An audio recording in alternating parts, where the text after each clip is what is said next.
Edo 2024, the impact of defection in the election. And then after that, we're having a guest from Port Harcourt. We're able to establish contact with him. He's going to share his own thoughts and, of course, his opinion about what is happening in Rivers State. We have two, as it stands right now, factions of the House of Assembly. The pro-Fubara and, of course, anti-Fubara House of Assembly. Later, we're going to join Labaros, right, for that particular discussion. With me here in the studio to do justice to it, to have Harrison Ezeko, a member of the PDP and, of course, a councillor.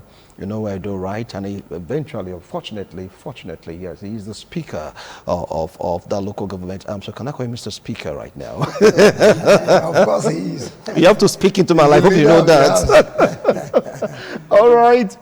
Very close to him is a member of the APC, Collins Osagai, one-timer SSA2, Professor of Administration on local government or land issues, right? Yeah. Correct. And of course, he's still very much active in politics. So, gentlemen, it's no longer news that in Edo State, we've seen notable personalities, the campaign from Party A to Party B to Party C. It cuts across the political parties. The APC is affected, the PDP is affected, Labour also is affected, NNPP, YPP. You just name it, it's like a norm right now in all political parties partaking in this election. But like wondering what in the world is going on. You get to hear, we took a big fish from you. No, we got a big fish from you. It's like, you know, 1-1, they're beginning to count scores, so to speak. Let me start off with Harrison Ezeko. What do you feel about this trend? Well, thank you very much. Good morning, viewers. Let me use this media to sympathize with the management and staff of ITV over the death of our own brother, our friend. May so rest in perfect peace. Amen to that. Amen.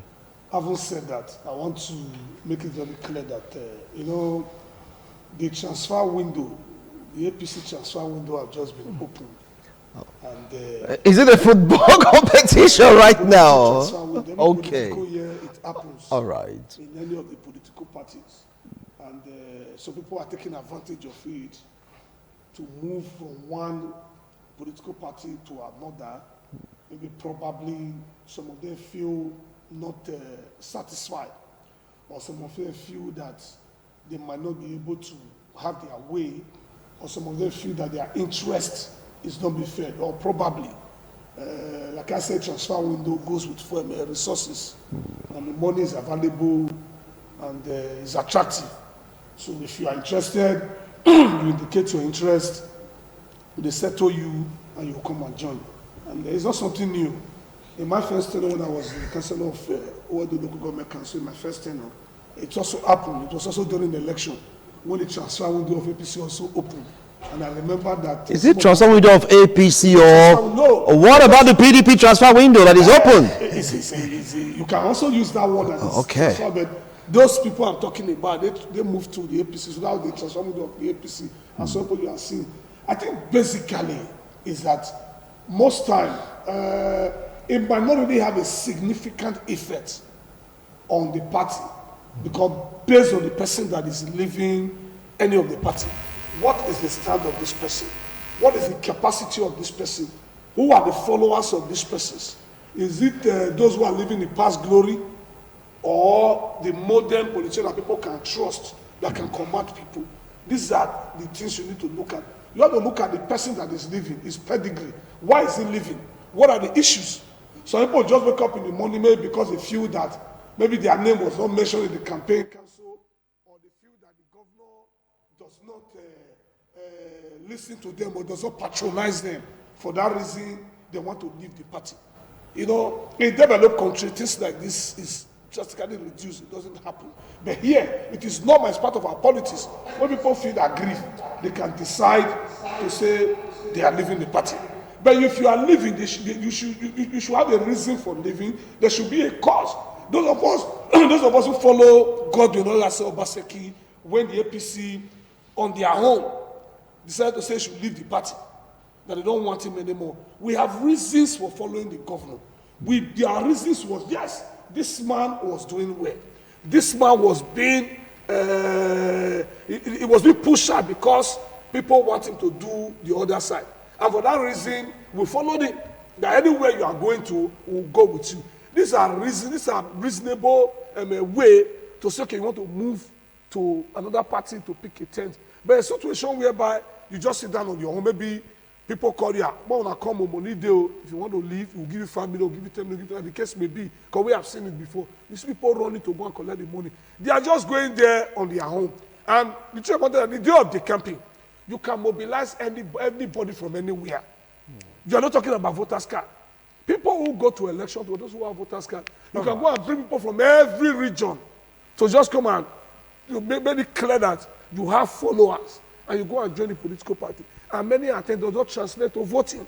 You could remember, let me remember you, in the last election of God's Organized Party for 2020, even in the week of the election, people were saying decamping to APC. The former commissioner decamped few days to the day of the election. What was the outcome of the election? Even in his own unit, he didn't win. So most time it doesn't. It does not translate to vote. Okay. It's just a mirage, so they can also collect you, and people think that things are working. Okay, I'll come back to you, Harrison. Well, Collins, you heard him. He said the transfer window has opened for your party, the APC. So what's your reaction to that, knowing fully well that these cuts across various political parties? Hey, thank you. I want to stand on the first assertion by my brother to sympathize with ITV management and the family of my dear friend, Sayura, our popular magistrate, so rest in peace. Having said that, I want to sympathize with my friend, the leader of Fredo legislative arm. I also sympathize with the few persons that are still in PDP. You know, when he talked about the APC transfer, he was very emphatic because it's been very intimidating. It's been very intimidating. Where you have a candidate that is not spending a dime and voluntary. He doesn't even have big butts anywhere as we speak. And you see chunks of people in thousands. It's just like when our dear Jesus Christ, the Messiah, came and told the people, I have been sent by God. People were trooping, following him to preach the good news, to evangelize, without many noise. The APC candidate today is seen more like a supernatural being. It's just a grace, and I give it to him. And I pray that that grace that God has already given him be sustained by the grace of God, and human will not truncate it. He made a reference to the fact that sometimes some people decamp, they don't have value. In democracy, one person is as good as 100%. If he cannot control a battalion as claimed, he can control his or her household. He can control the immediate family. Anyhow you seize it. If a former commissioner, for example, cannot control 2 people, that means we are not being sincere.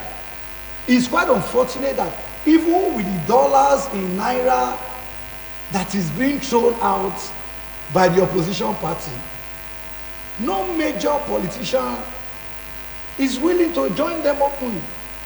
Is willing to tell the world that they are with them. It's quite saddening, but it's just the obvious. He talked about the last election. Yes, people decamped, people left.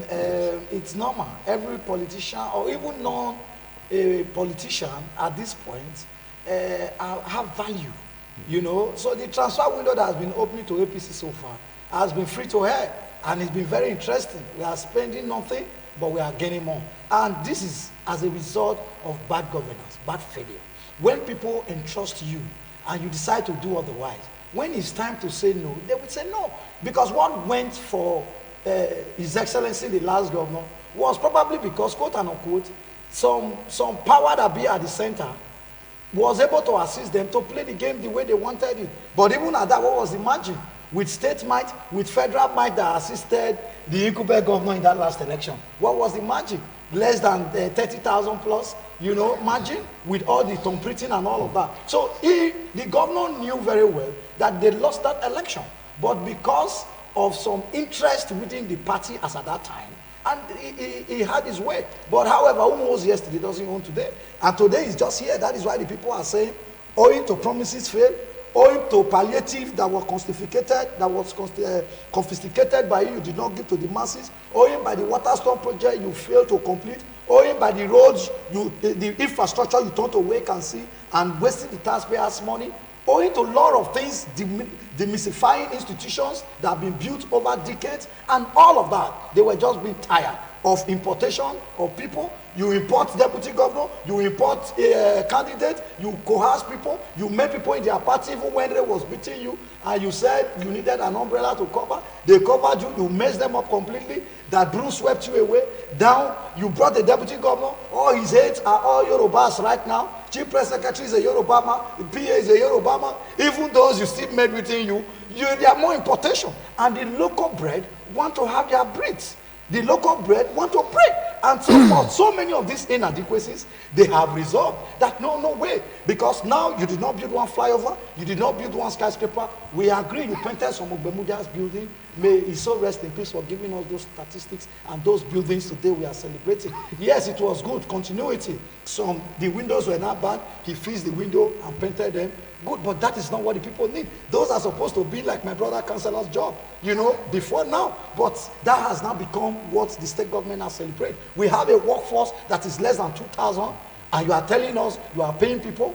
The vigilante committed young men you bred from different homes. They've been there for years now. You've never given them a dime. Because of an election now, you are asking the House of Assembly to quickly start putting it into law as a way of assurance. When you even know that you are not the one to even pay. At the time they will even say they passed whatever law to bring in the community policing, you will begin to MOU, your tenure will finish, you won't pay, you will create crisis for incoming government. But all of that because you can fool the people sometimes. You can't fool them all the time. So I think it is just game over for the half PDP that is left. So you are saying the money is involved. Is that what you're saying right now? No, I can assure you now. And I can Collins, are you sure? You are a journalist, you can find out with the kind of candidate we have. Now, like what you said, Harrison, you talked about transfer window. What about transfer window in sport? Definitely money is involved.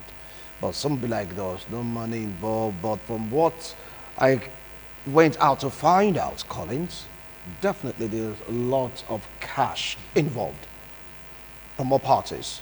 You get to hear I was given this amount in millions. I was made, you know, promises to. Definitely this candidate, they vowed. They vowed to fulfill that promise. Is it all about money, all about love for the party? Well, thank you very much. This affects both of your parties. I don't want to join issues with my brother this morning because I know people are watching us at home. And he who's come to equity must come with clearance. He have made so many assertions that the governor did not do and he did not do this one. It's laughable because people know where Adams and Leo Shomole stopped in this state. And we know the level governance have gotten to. And the projects are everywhere for you to see. You said he painted what was Bermuda left. All those buildings that was built by Bermuda, how many governors have we had? This is a man that is educated, a man that is proactive, a man that think. Today, if you enter where our civil service work, it look as if you are in the UK. You drove through here when you were coming. Go and look at the Ministry of Education. Go to ABS and see. Go to our Central Park just to mention a few. You said MOU. Our ShopRite is already working MOU. You remember that Oshomola put a symbol at Dumez Road Junction, that ShopRite. Before he left government, it was still in shambles. You talked about the issue of erosion control. Me and you know that Oshomola took 25 billion for that project from World Bank. The Edo State government is paying. Be done in your heart. Be sincere to yourself. Was that project done? If those erosion was controlled, we would say have erosion in the street. But so people are still accusing the governor of collecting some money and things are not done. Where is the fact? No, because right now I'm picking both from both ends. No, wait now. You allow me to talk. You are a moderator. So please go ahead. Allow me to go to the point. Yes. He knows what I'm talking about. I am talking from facts. The facts are there. Google it. You see it. Then show me where the governor have collected money for the same project. Go to Owenu Road. Those roads were written off. Go to Texas, go to Kenya, people were not living. All these things are a living weakness. Go to Okabe Road. So we don't come here to say things that are not on ground. We are saying it the way it is. You are telling me that you people brought a qualified candidate. If your candidate is the Messiah in this election, then those Agbero in the street, we have to apologize to them. Because what makes you a Messiah is competence. A candidate that cannot sit down and tell those people this is what he wants to do. As we speak, the man cannot address the press. He's running away. A man who cannot express himself, even a San school sat, should be able to talk to the people. You want to come and govern Edo State? A sophisticated state as Edo State? It cannot happen. Let me state unequivocally. Even though we live in precarious political environment, does that mean we should not understand that somebody like your candidate should come and be a governor in Edo State? God forbid. And anyway, don't forget the topic of discussion. Of course, I know you have the floor. Don't forget the topic of discussion about we have to say defection. It's part of it. Okay, is that the reason why part defecting to your party? I'm coming, sir. I'm coming. Those who are defecting, and like I told you, the transfer window have been open. They are living because they are meeting their demand in terms of cash. They are paying them. But let me tell you, that more people are entering your party more too. More people will decamp. More people will decamp. But the day of the election, you will see the way the election will go. For the fact that politicians are leaving from one party to the other does not mean that the followers are leaving. If you look at the voters in Nigeria, in Edo State here, the politicians are less than 10%. So it's politicians that is decamping from party to party because of interest. The voters, the electorate, who assess people, who vote based on their, who look at people before they vote, they are all at home, they are watching us. When the time comes, whether you decamp in the morning and decamp in the evening, that is not their business. They will go there and cast their vote for the right candidate. The right candidate in this election is Dr. Aswan Igodalo.